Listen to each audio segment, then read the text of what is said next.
E isso é uma coisa muito difícil. É por isso que muitas pessoas que sofrem de um transtorno como TDAH, um transtorno bipolar, elas sempre vão sentir um potencial desperdiçado, porque muitas vezes o que é tradicional não encaixa na maneira que a gente funciona.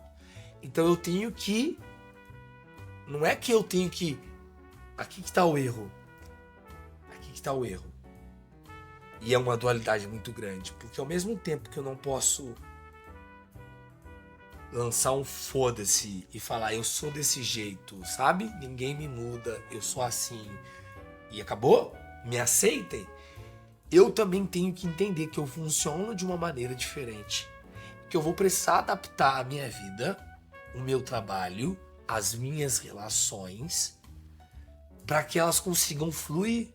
Então eu não posso, por exemplo, eu não podia forçar as meninas que estavam naquela mesa a me aceitarem falando alto, andando para um lado para o outro, porque isso é insuportável dentro do contexto que a gente estava vivendo.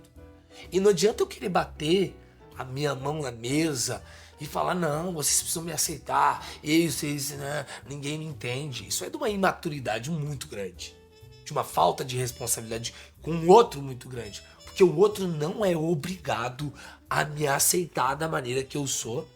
E eu posso sim ter comportamentos, no sentido não, ele não é obrigado, ele tem que me respeitar, né? Mas ele não é obrigado, se eu estou invadindo determinados espaços, e sim, se eu estou disfuncional, eu invado o espaço das pessoas. Um espaço, às vezes, da pessoa conseguir ser produtiva. Eu tô atrapalhando ela a ser produtiva, a ter o resultado dela. Sabe? Cara, a gente tem que entender que é chato, sim, às vezes, determinados comportamentos disfuncionais.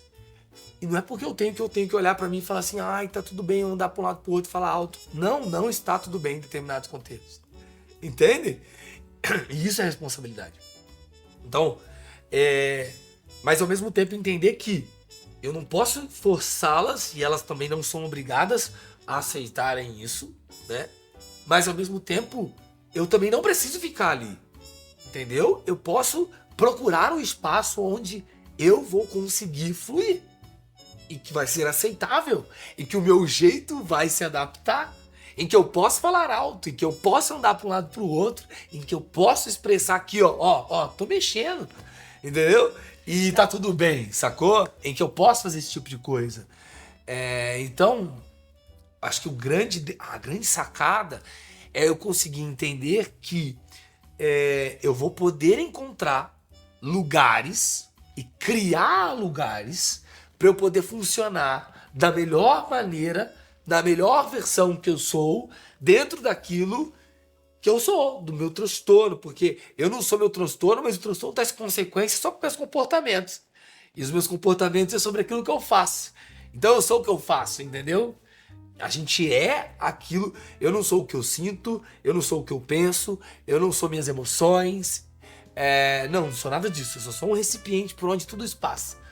Mas infelizmente eu sou aquilo que eu faço. Então, se eu fiz algo, eu me responsabilizo por isso, consequentemente. E eu tenho que carregar essa responsabilidade. Então, dentro do contexto, eu tenho que encontrar o melhor espaço para poder fluir. E o erro das pessoas as pessoas que têm um transtorno é que elas querem que as outras aceitem elas da maneira que elas são, sem fazerem nada para melhorarem aquilo. E, ao mesmo tempo, elas querem se adaptar em cenários e contextos que não funcionam para ela. Então, é claro que ela vai se sentir estranha. É claro que ela vai se sentir incompreendida. É claro que ela vai se colocar numa posição de quê? De vítima e comiseração. E que não estou julgando, porque eu já estive nesse lugar. Mas essa é uma posição perigosa, porque essa é uma posição em que eu espero sempre do outro. Eu nunca olho para mim no que eu posso fazer com aquilo que eu tenho. Entende? E eu vou ter isso pro resto da minha vida.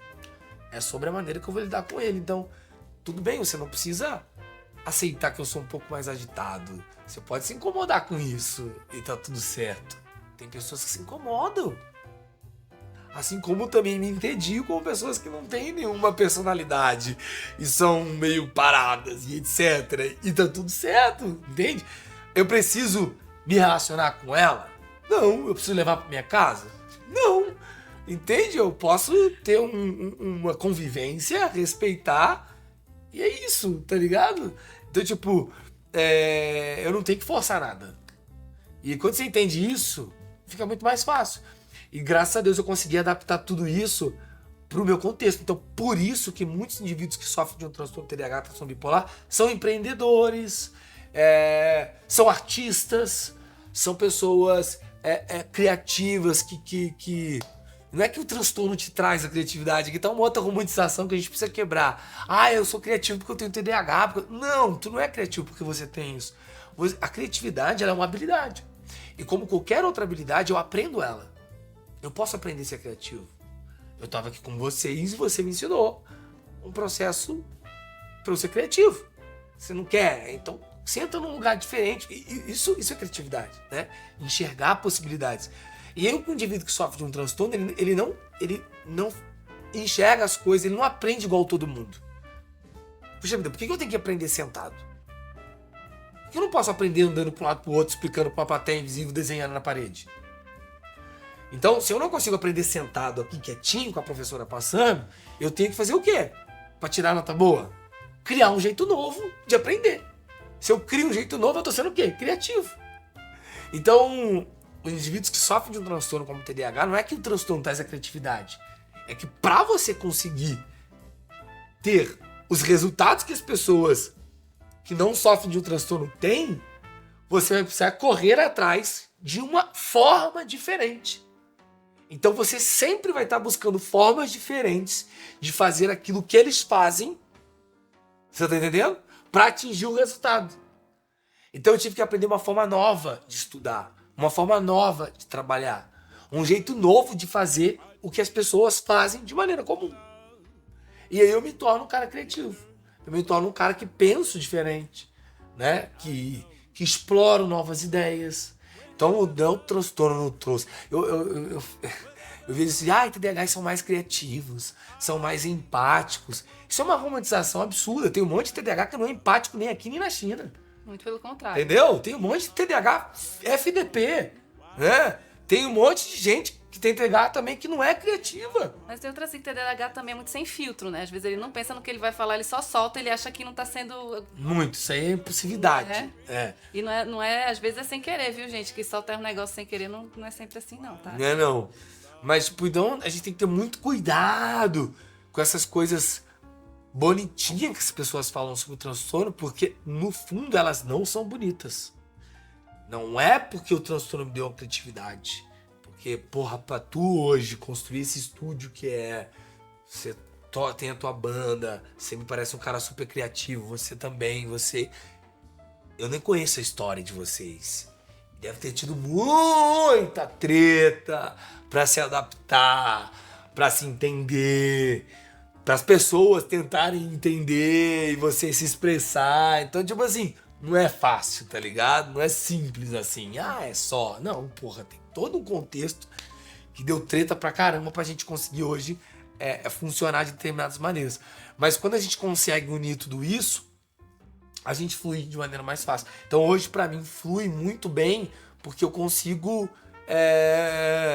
ajustar minha rotina, minha vida dentro daquilo que faz sentido pra mim.